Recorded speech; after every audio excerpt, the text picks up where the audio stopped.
Greetings, guys, gals, non-binary pals, and welcome back to another video. Today I'm wearing black, and it feels very weird. I don't know how I feel about it. I never ever wear black, but you know, here we are. Too late to change now. So today it is Wednesday, which from now on means I am here with a fun, short, little Reddit video. Which I have not made since like 2021, but I found they're quite a lot of fun to make. So I hope you're enjoying watching them and will continue to enjoy watching them for as long as I'm able to keep this up. And in today's video, we are looking at some women written by men. So basically this is bits in books or posters or comics or whatever where men have decided they want to write about women. They want to say some things. They want to describe us. They want to portray us in a certain way. And they really do just say things. And it's so funny. And also oftentimes a bit offensive. And I wanted to look at that and I wanted to have a bit of a laugh. But before we do get into that, I would like to say a massive thank you to today's patron of the day, Alexis. I appreciate you and your support so much. So thank you so much for joining. If anyone else would like to become a patron, you go to patreon.com/savvycat or click the link in the description. It starts at as little as £1 a month and I appreciate it greatly. Okay. Let's have a look at some of the things that men like to say. First up, we have this comic. It starts with, "Don't lose your cool, tigers. As soon as I can find the right switch, I'll get you both out of there. We've got to keep him busy, Hawkeye." And Hawkeye says, "Hey, Laser, before we let you have it, is your Blue Cross all paid up? You and Captain America are whistling in the dark, Hawkeye, and you both know it." And she's thinking, Good. If Hawkeye can just hold his attention a little longer. If only I understood these things like a man, I'll bet Goliath would have had this all figured out by now. Curse this woman brain. Oh, so useless. I just wish I could remove my brain and replace it with the brain of a man. Then I would know how to get out of a situation. But unfortunately, I am but a silly, stupid woman with a woman brain. I will never be able to get us out of a situation.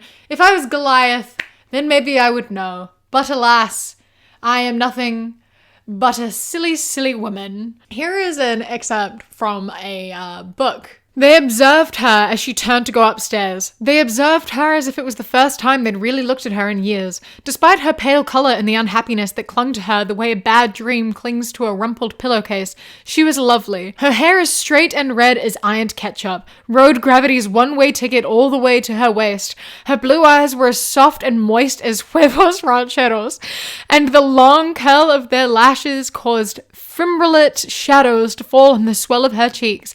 She was not tall, yet the legs that hung out of her skirt seemed a tall woman's legs, and beneath her No Nukes is Good Nukes t-shirt, her astonishingly round breasts jiggled ever so slightly, like balls balanced on the noses of Valium-eating seals. Tilly stroked her chihuahua. Max's heart made a sound like the sleigh bells on Mrs. Santa Claus's dildo." What a paragraph! Oh my god! This description is like next level. I am so obsessed with these similes. Hair as red and as straight as ironed ketchup is one of the greatest things I've ever read. That's hilarious. Eyes as moist as huevos rancheros? What does that even mean? I didn't know moist eyes was something that needed to be described, nor did I realize they were something that were like, wow, look how beautiful and moist her eyes are. What?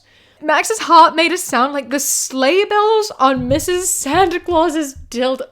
How are sleigh bells on a dildo and why? Like, I am very confused about the situation here. None of this was even a little bit necessary, but it entertained me greatly. I have no idea how someone's brain came up with any of this, but it's kind of impressive. It's ridiculous and unnecessary, but it is really funny. Next up, someone just posted a bunch of suffragette posters from like the early 1900s. And I just think we really need to look at some of these because obviously, yeah, this is still men describing women. And I have a look. So this is origin and development of a suffragette. At 15, a little pet. At 20, a little coquette. At 40, not married yet. At 50, a suffragette. I for one thing, think it's always really weird to include like literal children in posters like this. Like, red flag, back away. No. But in general, like, I love that this is kind of like portraying the idea that she becomes a suffragette at 50 purely because she didn't get married. Like, oh, she's so lonely and no one loves her, so she's decided to become a women's rights activist. No, I think that the reason she wasn't married when she was 40 is because she is already a suffragette. Like, she already has that mindset.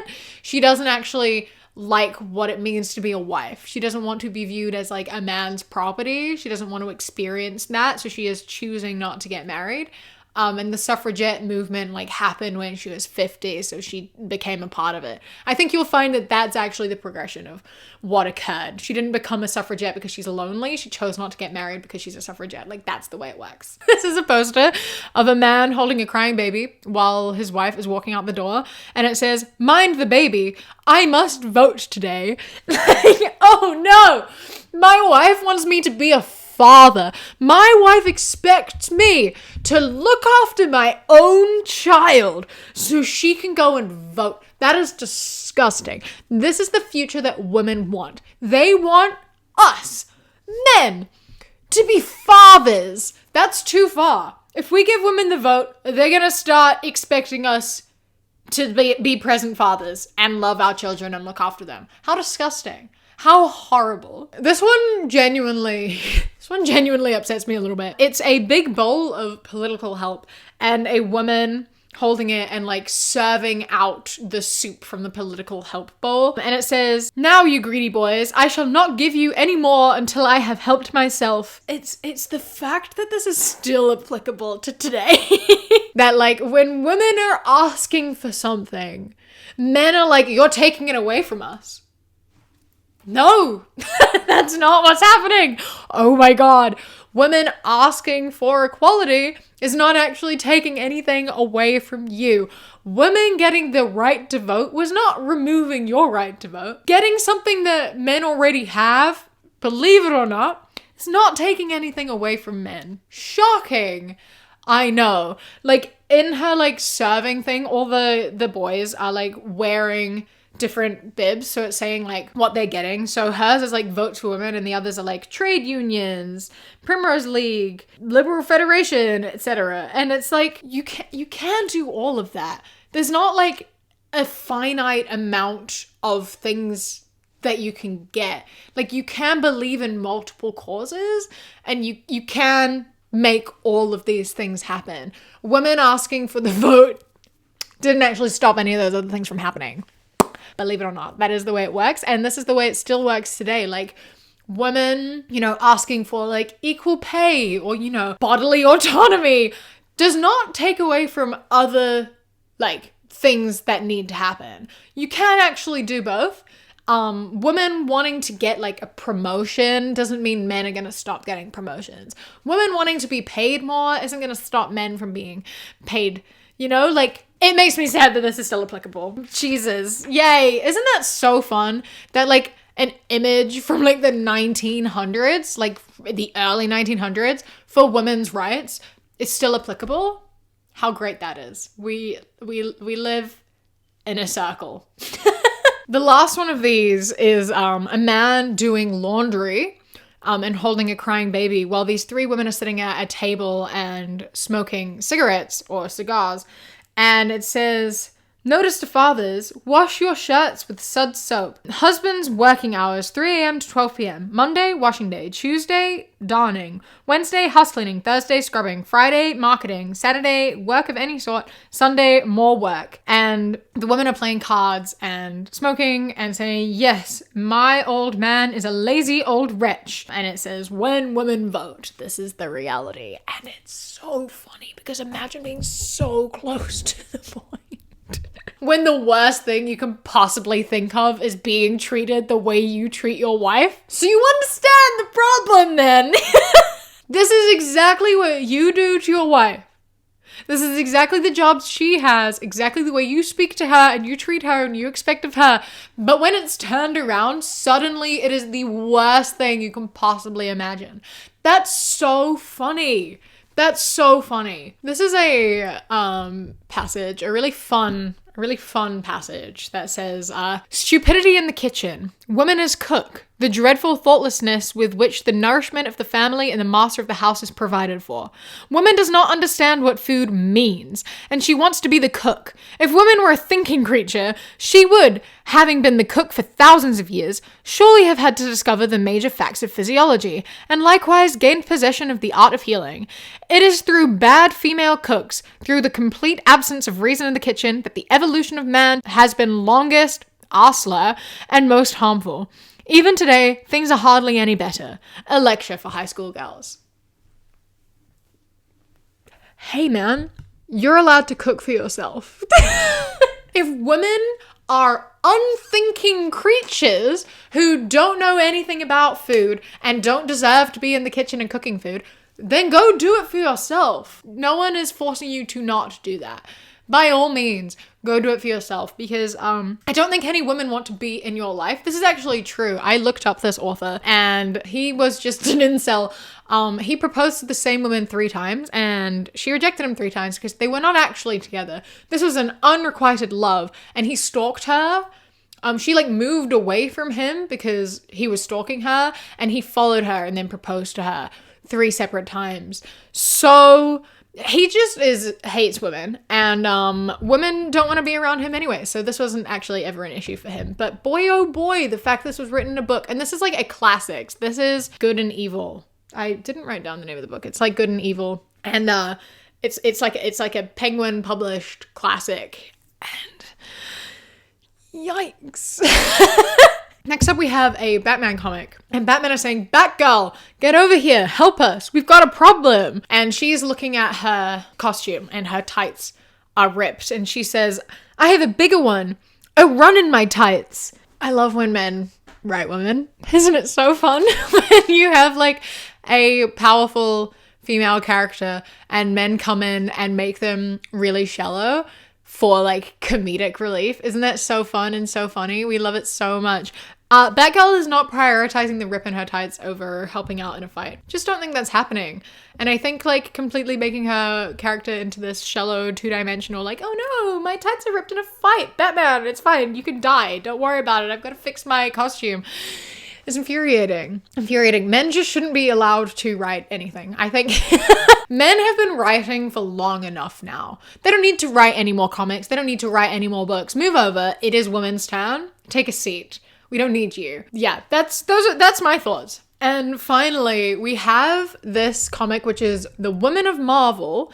This was released in like April, like only a few months ago. Keep that in mind. It is the first edition of The Women of Marvel. And it goes, "You still haven't said why, Mitigator. I've been online a lot lately. I suppose you want me to send you back? Yes, please. And I suppose you want all the men to disappear now. It's only fair. What? No. We love those guys. It's true. You know who's surprisingly great? Iron Man. Come on, have you met Spidey? The best. Luke Cage. Well, yeah, and hey, my cousin's just a good dude. Snack. He is. Maybe I'm guessing, but I think my read is destined for great things. He is, Sue. They all are. Are you kidding? Are you being so for real right now? Oh my god, you make a comic called Women of Marvel and you have an entire page dedicated to them talking about men and how great men are? There was no reason for this.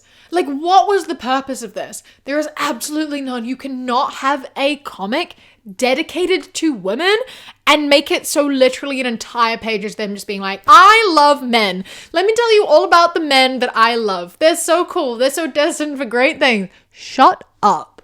Holy shit. This is so unnecessary. This pisses me off so much. Rip it out. It's not needed. Get rid of it. Throw it away. Start again. Also, you know who's surprisingly great? Iron Man? Take it back. I don't agree with any compliment about Iron Man, and I am not taking it in a comic from women for women. Thank you. I say, as I've already said, men should not be allowed to write anymore. Their time is over. It's time to let them go. Women and non-binary people should take over the writing now. So, you know, I think it's our time to shine. I hope that you enjoyed this video. Please let me know what you're thinking of these fun little short videos and if you're enjoying them. I'll be back again next Wednesday with another one. I don't know what I'm going to be talking about, but it'll be something. And before that, I will be back for my standard videos as well. So I will see you in a few days. If you don't want to miss like my video essays or long form videos or whatever, as well as these, then please don't forget to subscribe and hit the bell button. I would love to see you again. Also, while you're down there, don't forget to hit like and leave a comment. A massive thank you to my Sprout and Above patrons whose names are up on the screen right now. I appreciate you greatly. And a huge thank you to my Kiwi Cat patrons. I love and appreciate you so much. Thank you so much for joining. If anyone else would like to become a patron, you go to patreon.com/savvycat or click the top link in the description. For as little as £1 a month, you get my videos a day early. And then for £3 and up, you get things such as outtakes, bonus mini podcasts, live streams, vlogs, and more. Don't forget to follow me on Instagram, TikTok, and Blue Sky, The Queer Kiwi, and Twitter, That Queer Kiwi. I hope you enjoy the rest of your day. Stay safe. Keep fighting. I love you. Mwah.